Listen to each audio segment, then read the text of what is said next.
D'un instant à l'autre, monsieur Couchepin devrait arriver, le conseiller fédéral, et on espère qu'on aura une interview de lui à la hauteur du personnage. C'est parti de l'opération Génération 07. Ah ouais. Et vous faites quoi autrement dans la vie? Étudiant. Est-ce qu'il y a un mouton noir au conseil fédéral? Est-ce que vous êtes le mouton noir du conseil fédéral? Écoutez, je crois que même si vous voulez faire un reportage jeune et sympathique, vous ne pouvez pas poser ce genre de questions. Vous n'aurez pas de réponse. Peut-être que sur ce coup-là, on y allait un peu fort. Un peu trop. Oui. Parce que bon, si on avait utilisé un autre ton, peut-être qu'il aurait mieux répondu. Hein. Les jeunes radicaux, pour vous, c'est plutôt un petit gamet vif, impertinent. C'est beaucoup de choses. C'est du fendant, c'est du chasselas, c'est du gamay, c'est de la syrah. Toutes les possibilités sont ouvertes. Il y a des vins qui ne seront jamais de bons vins, et puis il y en a d'autres qui peuvent devenir de bons vins. C'est ça. Moi, oui. Ça c'est savoir le dire. Élection fédérale. Qu'est-ce que ça veut dire exactement? Demandons aux politiciens de la définir à travers la métaphore du bowling. Chaque parti pourrait être la boule, les quilles seraient les candidats, et puis la personne qui lance la boule, c'est les électeurs. Est-ce que les verts sont une quille ou la boule? En gros, c'est de viser juste, de répondre aux attentes de sa population.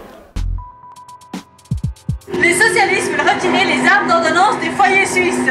Ils espèrent diminuer le nombre de victimes qu'elles font chaque année. Cette initiative, soutenue par de nombreuses femmes, dérange-t-elle dans le monde relativement machiste de la politique?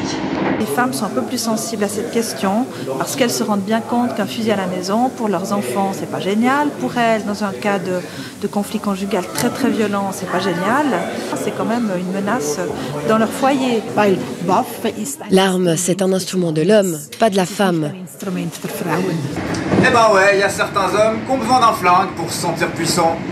Qu'est-ce que je pourrais dire pour le rassurer? Eh bien, sa virilité n'est pas menacée, y compris s'il n'a plus son arme à la maison.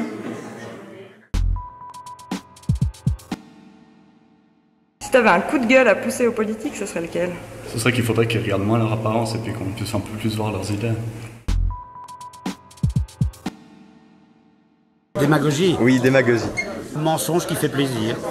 Parlement, ça peut se définir en 2 mots, si on le coupe. Parle et ment. Langue de bois, le matériau le plus utilisé par les politiques, mais ça c'est pas très original. Je dirais presque que c'est de la langue de bois. Ah, la plutocratie, c'est notre régime. Gérontocratie, qu'est-ce que c'est? C'est notre régime aussi, mais dans 5 ans. La censure, c'est un mot inconnu à la soupe.